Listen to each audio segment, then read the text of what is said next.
बच्चों, स्वागत है आपका मेरे YouTube चैनल पे। आज हम शिक्षा निदेशालय द्वारा दी गई क्लास 7 की वर्कशीट नंबर 6 डिस्कस करेंगे, जिसका सब्जेक्ट है गणित और जिसकी डेट है 13 अक्टूबर 2020। यहाँ पर आप अपना नाम लिखिएगा और यहाँ पे आप अपने क्लास टीचर का नाम लिखिएगा। तो स्टार्ट करते हैं बच्चों आज की वर्कशीट। आज की वर्कशीट में हमारा टॉपिक है रेखाएं तथा कोण। तो इस वर्कशीट में रेखाएं और कोण के बारे में पढ़ेंगे। तो पहले हम देखते हैं स्मरण कीजिए। इससे रिलेटेड हम कुछ पॉइंट पढ़ लेते हैं ताकि हमें ये समझना इजी हो जाए कि रेखाएं क्या होती है और कोण क्या होता है। फर्स्ट हमारे पास क्या बिंदु। तो बिंदु आप हमेशा पे लिखते हो, ऐसे होता है ना बिंदु, तो कोई माप नहीं, केवल स्थिति। इसकी केवल क्या होती है, स्थिति होती है।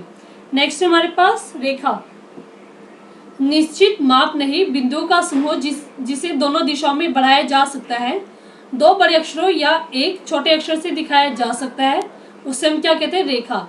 रेखा क्या होती है, इसका कोई माप नहीं होता। इसमें क्या होता है, हम दो बिंदुओं को अलग अलग दिशा में जब हम बढ़ा देते हैं, ऐसे ये जी अलग अलग दिशा में बढ़ रहे हैं, ठीक है, इसका कोई माप नहीं है। ये यहाँ से भी कितनी भी बढ़ा सकते हैं, इसको यहाँ से भी हम कितना भी बढ़ा सकते हैं। और इसको हम XY दो कैपिटल लेटर में दिखा सकते हैं और एक स्मॉल लेटर में दिखा सकते हैं, सिंगल स्मॉल लेटर में। तो ये क्या हमारे पास रेखा की डेफिनेशन। नेक्स्ट हमारे पास ये भी इसने दिखाया कि हम इसको सिंपल M से दिखा सकते हैं और यहाँ पे हम इसको XY से भी दिखा सकते हैं। और इसमें दोनों तरफ एरो आता है क्योंकि ये दोनों तरफ इंक्रीज हो सकती है। नेक्स्ट हमारे पास रेखाखंड। रेखा का जो पार्ट होता है, खंड क्या तो पार्ट, उसको बोलते हैं रेखा खंड। किसी रेखा का एक टुकड़ा जिसके दो अंत बिंदु हो। रेखाखंड की को अंग्रेजी के बड़े अक्षरों द्वारा दर्शाया जाता है, जैसे कि AB।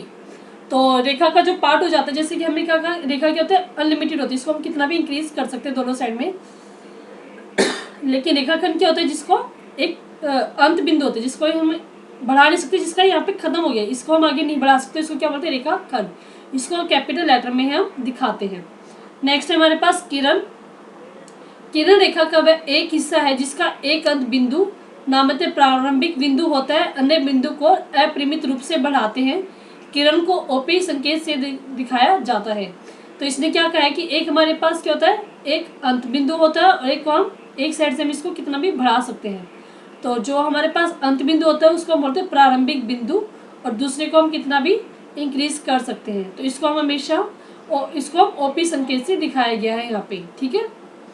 तो आगे हम पढ़ते हैं, एक बिंदु से कितनी किरणें निकल सकती हैं। एक बिंदु से अनलिमिटेड किरणें निकल सकती है। जैसे कि आपके पास ये बिंदु, कितनी भी लाइन आप यहाँ से निकाल सकते हो, ठीक है बच्चों।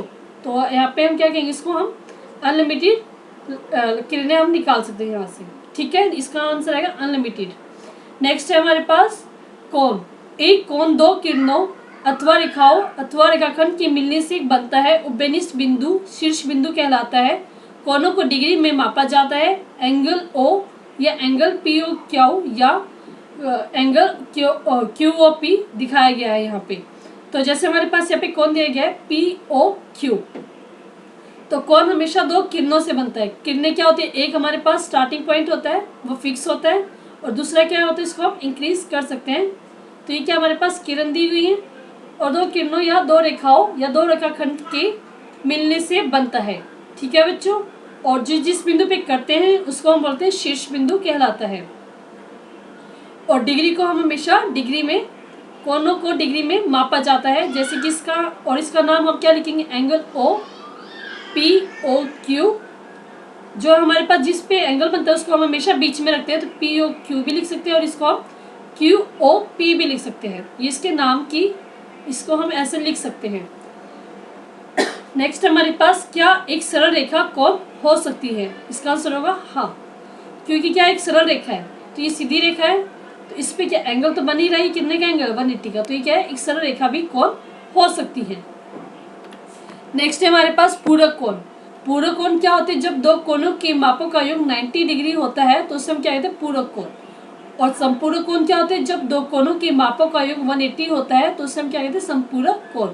जैसे कि आपके पास 45 + 45, ये दोनों कोण कैसे आपके पास पूरक। और अगर आपके पास 135 + 45 है तो ये आपके पास क्या है, संपूरक कोण है। आसन कोण। अब हम पढ़ते हैं आसन कोण।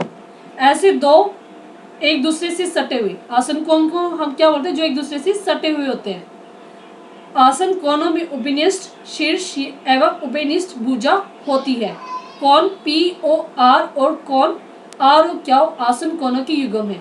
तो इसने एक सिंपल डेफिनेशन बताया, आसन कोण क्या होते हैं, जो एक दूसरे से सटे होते हैं। जैसे ये वाला एंगल इसके साथ सटा हुआ है, इसमें क्या होता है, उभयनिष्ठ शीर्ष और उभयनिष्ठ रेखा होती है। जैसे ये क्या उभयनिष्ठ मतलब कॉमन, ये भी क्या है कॉमन इसमें, इस वाले एंगल में और इस वाले एंगल में क्या है, ये वाली रेखा क्या है कॉमन है, और इसमें क्या है ये वाला पॉइंट भी कॉमन है। तो ये क्या होते हैं आपस में आसन कोण कहलाते हैं। तो इसका नाम हम कैसे देंगे, पी ओ आर, और इसका नाम हम कैसे देंगे, आर ओ क्यू। ठीक है, दोनों के आपस में आसन कोण के युग्म है। तो इन दोनों में उभयनिष्ठ भुजा क्या है, ओ आर जो कॉमन है, उभयनिष्ठ शीर्ष क्या है, ओ है, क्योंकि इन दोनों पे पॉइंट ओ आ रहा है। भुजाओं जो उभयनिष्ठ नहीं है, O P N O Q. जैसे कि अगर हमने ये वाला एंगल बनाया तो इसमें कौन सी साइड नहीं आ रही हमारे पास, पी ओ, तो ये क्या उभयनिष्ठ भुजा नहीं है, ओ पी कहो या पी ओ कहो एक ही बात है आपके लिए। अगर हम ये वाला एंगल बना रहे तो इसमें हमारे पास कौन सी भुजा नहीं आ रही, ये वाली भुजा नहीं आ रही, तो इसको हम क्या कहेंगे, ओ क्यू। ओ क्यू हमारे पास नहीं आ रही, तो ये भी क्या उभयनिष्ठ भुजा नहीं है। ठीक है बच्चों, नेक्स्ट हम देखते हैं रेखिक युग्म। एक रेखिक युग्म या फिर लिनियर पेयर ऐसे आसन कोणों का युग्म होता है जिसकी भुजाएं जो उभयनिष्ठ नहीं विपरीत दिशा में किरणें होती हैं। तो इसमें हम बताएंगे ये है हमारे पास, इसमें क्या विपरीत दिशा में हमारे पास क्या है किरणें होती है, विपरीत दिशा में किरणें होती हैं, और ये क्या है ऐसे आसन कोणों का युग्म है। तो जैसे कि हमारे पास क्या है, ये भी ये दोनों क्या आपस में आसन कोण दोनों एक दूसरे से सटे हुए हैं, ठीक है, और उभयनिष्ठ नहीं है। ठीक है, तो ये क्या कहलाएंगे, रेखिक युग्म, और इन दोनों का जो योग होगा वो क्या होगा, 180 डिग्री होगा। रेखिक युग्म क्या होता है, जो एक ही लाइन पे बनते हैं और इनके जो एंगल होते हैं अपोजिट साइड में होते हैं। ठीक है, ये इस तरफ जा रहा है, ये इस तरफ जा रहा है, क्या ये क्या आपस में रेखिक युग्म जो एक ही लाइन पे बने हुए। नेक्स्ट हम देखते हैं, आओ अभ्यास करें। फर्स्ट है हमारे पास, निम्नलिखित कोणों के नाम पहचान कर संकेत से दिखाओ। इनके में नाम पहचाने और इनके नाम लिखने हैं। फर्स्ट मैंने यहाँ पे नंबरिंग आप अल्फाबेटिकल कुछ भी दे सकते हैं, ए बी सी दिया मैंने इसका मैंने डी ई ई एफ, इसका मैंने नाम पहचान कर संकेत से दिखाना। अब इसका संकेत क्या हो जाएगा, जिस भी जो उभयनिष्ठ शीर्ष पॉइंट होता है इसको हमें बीच में रखना होता है, तो इसका नाम बनेगा ए बी सी। इसको आप ऐसे भी लिख सकते हो, उल्टा भी लिख सकते हो, सी बी ए भी लिख सकते हैं, सी बी ए, लेकिन जिस पे एंगल बन रहा है बी पॉइंट पे वो हमेशा बीच में आना चाहिए। अब इसका नाम हम क्या लिखेंगे, एफ ई डी और डी ई एफ, ये दोनों आपके क्या बन गए, कोनों के नाम। ठीक है, और इसका ये 50 एंगल, ये 130 एंगल, ये दोनों आपस में कितना टोटल आ रहा है इन दोनों का 180, तो ये क्या कहलाएंगे, आपस में संपूरक कोण कहलाएंगे। ठीक है, आप ये भी लिख सकते हैं संपूरक कोण, ये आपस में संपूरक है। नेक्स्ट हमारे पास क्या है ये, तो यहाँ पे हम देंगे इसके नाम A B C and D.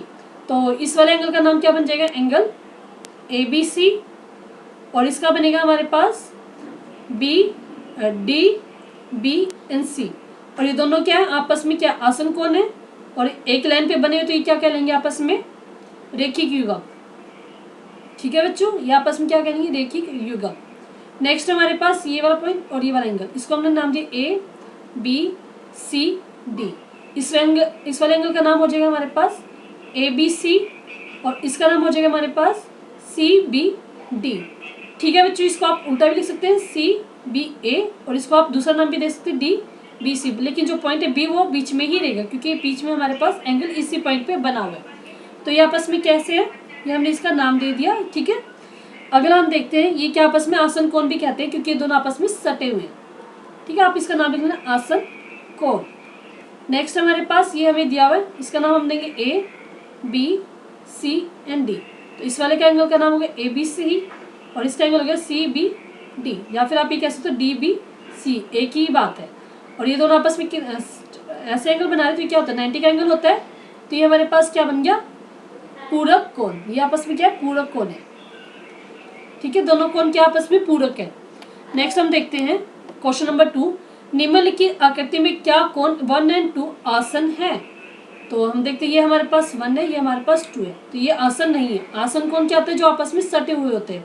जैसे ये 1 है, तो यहाँ पे अगर हमारे पास 2 है तो क्या होगी आसन, लेकिन ये क्या आपस में सटे हुए नहीं है, तो ये नहीं है, तो इसका आंसर आप लिखोगे नहीं। नेक्स्ट क्वेश्चन है, अपने आसपास की वस्तुओं में से कोणों के कुछ उदाहरण लिखिए।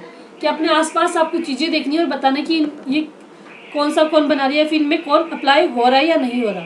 तो इसका आंसर है हमारे पास जैसे कि आपके पास घड़ी होती है घर पे, वो क्या बनाती है, एंगल बनाती है, ठीक है। तो इसका फर्स्ट एग्जांपल हो गया हमारे पास clock, hour, minute and second hand of the clock, ठीक है, वो क्या बनाती है, आपस में एंगल्स बनाती है। सेकंड है हमारे पास ओपन सीजर, जो ओपन सीजर होती है क्या बनाती है, आपस में क्या बना रही है, एंगल बना रही है। थर्ड है हमारे पास ladder leaning against the wall, जो ये वॉल है इसके अगेंस्ट जो हमने लैडर खड़ी की, ये क्या बना रही है, आपस में एंगल बना रही है यहाँ पे। तो क्या हो जाएगी, ये भी एग्जाम्पल हमारे पास एंगल्स का। तो ठीक है बच्चों, तीनों एग्जाम्पल हमारे पास, ये तीनों हमारे पास एग्जाम्पल हैं जो हमारे डेली यूज में यूज होते हैं, उसके एग्जाम्पल। इसमें आप हिंदी में लिख लीजिएगा यहाँ पे, सीधी, घड़ी, ठीक है बच्चों, और एक हमारे पास है सीजर, मतलब कैंची। तो ये तीनों एग्जाम्पल आपके क्या है, एग्जाम्पल है एंगल्स के, जो आप डेली लाइफ में यूज करते हो। तो पूरी वर्कशीट बच्चों हमने आपके साथ डिस्कस की है, तो ये पूरी वर्कशीट आप अपनी कॉपी में अच्छे से कर लीजिएगा, और नहीं समझ में आए तो अभी से दोबारा से समझ, वीडियो को देखिएगा और अच्छे से समझ के पूरा कीजिएगा अपनी वर्कशीट को। और अगर आपको वर्कशीट अच्छी लगी है, समझ में आई है, तो आप इस वीडियो को लाइक ज़रूर कीजिएगा और अपने फ्रेंड्स के साथ शेयर जरूर से ज़रूर कीजिएगा। Thank you very much.